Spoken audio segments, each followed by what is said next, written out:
On your website, you say that you balance growth, fun,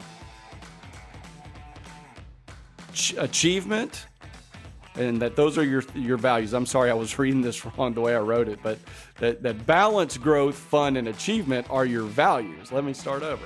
How do you balance fun and achievement? A lot of people think you can't have fun while you're achieving things. So how do you balance fun and achievement?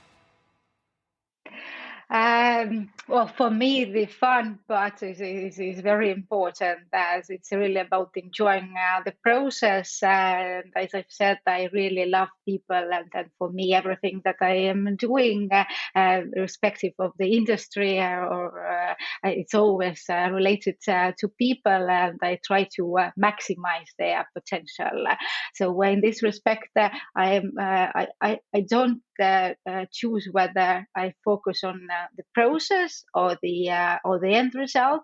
Those both things for me of the same importance. And growth for me is, I would say that it's one of the most important values. I value a lot of self-growth for myself because I believe that in order to stay relevant in today's environments, really have to learn all the time.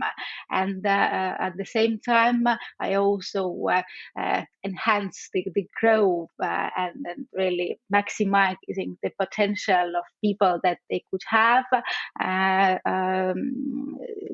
facilitating growth in this respect. Well, how do And you grow? balance What is do you do to grow? what I am doing to grow. I would say that I'm a book junkie. I'm reading pretty much every single 3 minutes that I have. If I'm not reading and I'm exercising, then I would be listening to audio books. And I always look at the things that are happening, and I'm trying to find different patterns and then put them together, because I think that one of my advantages is that I have have experiences from very different industries, and I kind of pick the patterns patterns of the puzzles that can work together. Okay, and then you were about to talk about balance before I interrupted you. Sorry. What were you going to say about balance? And balance, I think, is very important, especially nowadays. And well, it's a question of how we define whether it's a balance or a harmony. But for me, it's much broader perception than just business, because I really look at the full picture of my life, and I put into my calendar not only my job appointments, but also time for myself, time for the gym, time to go on a date with my husband. So I really try to look at this as a complex issue, and I'm looking at the balance between different things that are important to me. Yeah, I think balance is so key in everybody's life right now. And particularly a lot of us are stuck at home. And I don't know if that's a good or bad thing, but it seems like, when the kids are out of school, or when the spouses need something, or I spend half the day looking outside thinking, man, I really need to get outside and do the yard. But there is some balance, right? On the things that you need to get done, the things that you need to do to develop yourself, the time you need to spend with your family, the time you need to focus on business. So it is obviously important to find that balance. So let's shift gears a little bit to one of the topics that I also mentioned in the opening dialogue, which is social selling. What is the one thing, and this comes from something I read on one of your posts, but what is the one thing that kills social selling? Well, you actually gave a very interesting explanation of what social selling is. I would just add a couple of points. In we have this social selling is actually in our human DNA, the same way sales have been for centuries, because sales are based on the relationships between salesperson and the person who is buying. The better the relationship, the better is the sales result.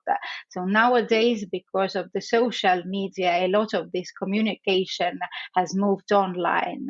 So we're really building relationships instead of golf clubs on LinkedIn or on podcasts.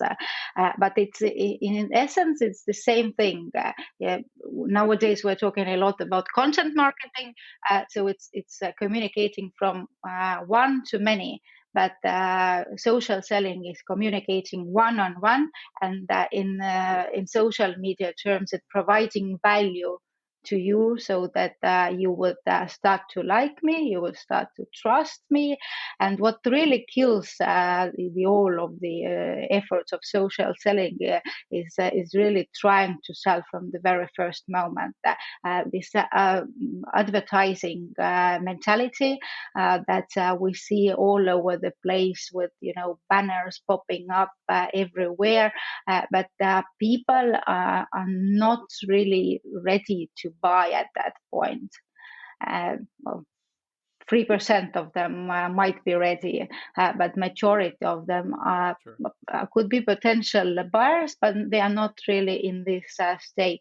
And social selling is I've written at some point an article that social selling is like dating. So I think this is a very good metaphor to explain social selling, because also in when you meet a girl, um, you need some time to develop a relationship. You have to invest in relationship, or perhaps go to um, previously we had a chance to go to the restaurant and then to the cinemas, and then as the relationship developed, then you would come and propose her to be your wife. So in sales, it's actually the same thing. Yeah, well, just in my defense, if I butchered the social selling definition, it was officially on Wikipedia's website. So we're going to have to blame them if it was a little bit off. I actually looked at 3 or 4, and that was just the one I went with because it was the easiest. But you're right. It's a process, right? It's a process that you're going through. It's in our DNA. And I think it's in the other people's DNA to buy, to want to buy from you. But people are generally speaking, or almost always, they're going to buy from somebody they know. They're going to buy from somebody that they like, and it's all part of the process, right? It's I love the dating analogy. It's all part of the process. Someone's not going to marry you generally until they know you, until they're comfortable around you, and then when the time is right. All right, well, let's shift a little bit to the corporate clients for a second. We've been talking about personal branding, which, generally speaking, is talking about individuals.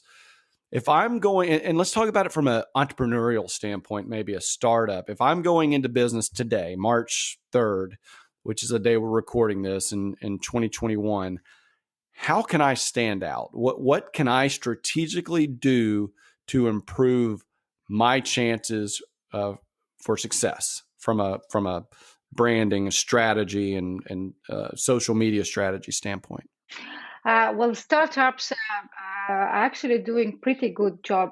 They are mostly digital savvy, and they know that they have to take care of their Google search results. They have to take care of their social media profiles in order to stand out nowadays. We really have to understand how this process is working, the process of networking, the process of marketing, and also the process of personal branding. So in order for people, for us to be profitable, we first have to be visible. So you have to, before you buy from me, you have to know that I exist. Then in order for you to buy from me, I have to build credibility. And then after that comes this point of profiting from this interaction. We can do both of those first steps online.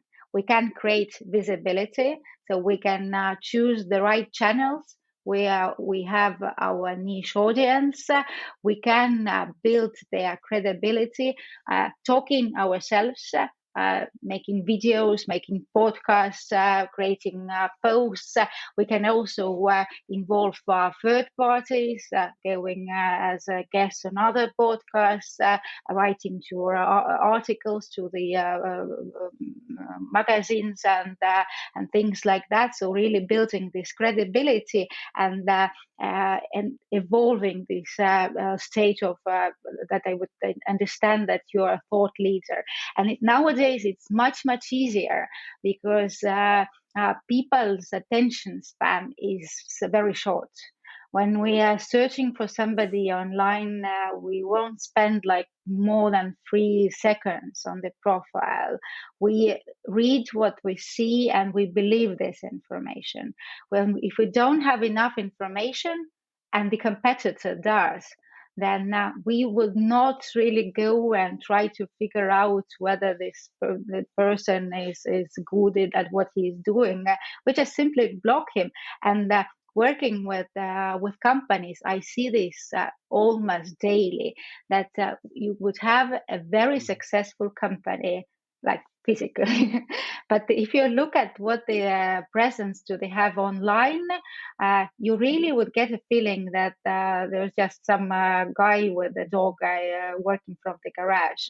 And if you're looking at their competitors, especially in the startup sphere, then they would have all those, perfectly well thought through pages on LinkedIn. They would be actively posting, they would be visible, they would be all around the place.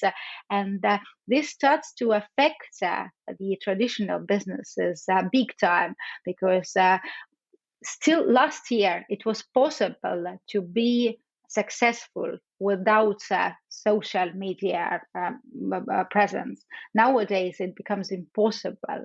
Well, everybody are having conversations online. If you are not present, you're becoming irrelevant.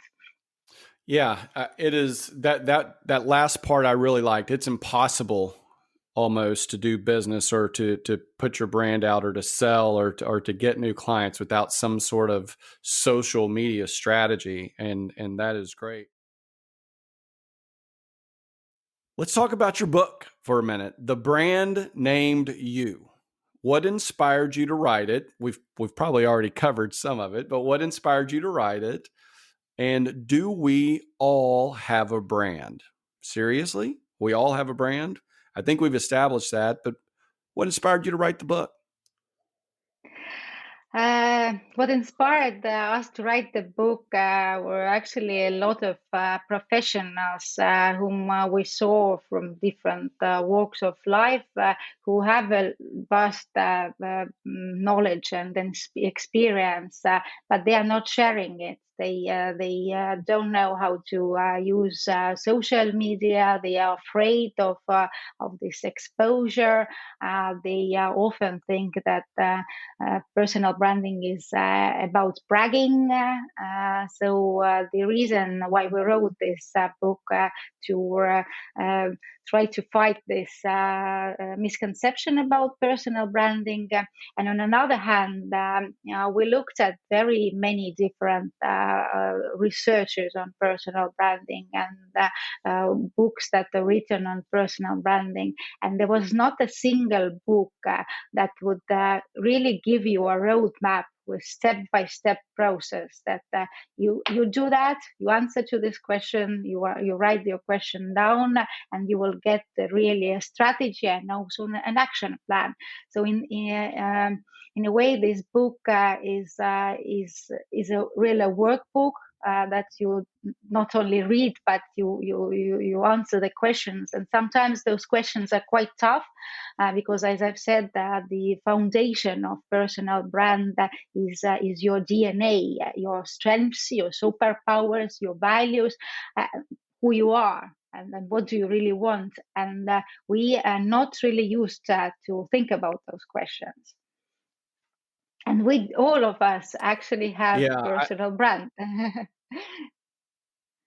Yes, we all have a personal brand. We've established that, and you said something a minute ago, and it reminds me of really the last year or so in my life, starting to put articles out on LinkedIn and just kind of opening it up, because it's not just some people are nervous about bragging. Some people are nervous, even at my age, about, well, what if it just doesn't make sense? What if people just don't like it? I created my own webpage and started putting some blog posts out, and then actually created this podcast and these videos. And it took a while to really develop that and get comfortable with, hey, I know this is good information. This is information that people need. This is information I want to communicate about myself. This is information I want people to know. And for the ones who don't like it, okay, they can go somewhere else. I'm not trying to capture those people. I'm trying to capture these people from a information standpoint or from an attention standpoint. But I think that the people feel like they're being too confident, or I'm just more of I don't like putting a lot of information out about myself. Well, that's okay as a brand too, but you're not going to get recognized. You're not going to be a thought leader. You're not going to get to influence others. You're not going to get to maybe do some big deals because people found. So if someone wants to get in touch with you, what is the best way for them to do so?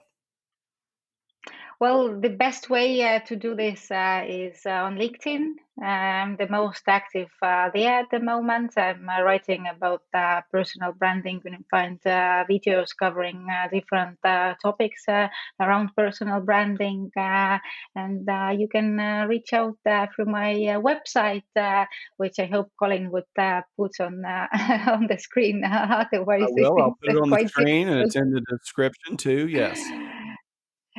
And All right. I Well, think that I think that I just want to add one thing that we started this discussion with the question whether all of us have a personal brand or not, whether we do need it, that we all have a personal brand, the physical personal brand. The question is really whether we let it develop and happen on its own, or we are taking strategic actions to manage it the way that they want it.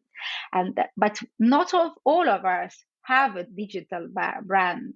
Quite many of us might have a strong physical brand, but very modest or actually bad digital personal brand. And this is one sure. thing that we really have to be very careful about nowadays. Yeah, that's great. That's a great summary. Is you've got a personal brand, your online brand or your digital brand may not be living up to your personal brand. Think about that.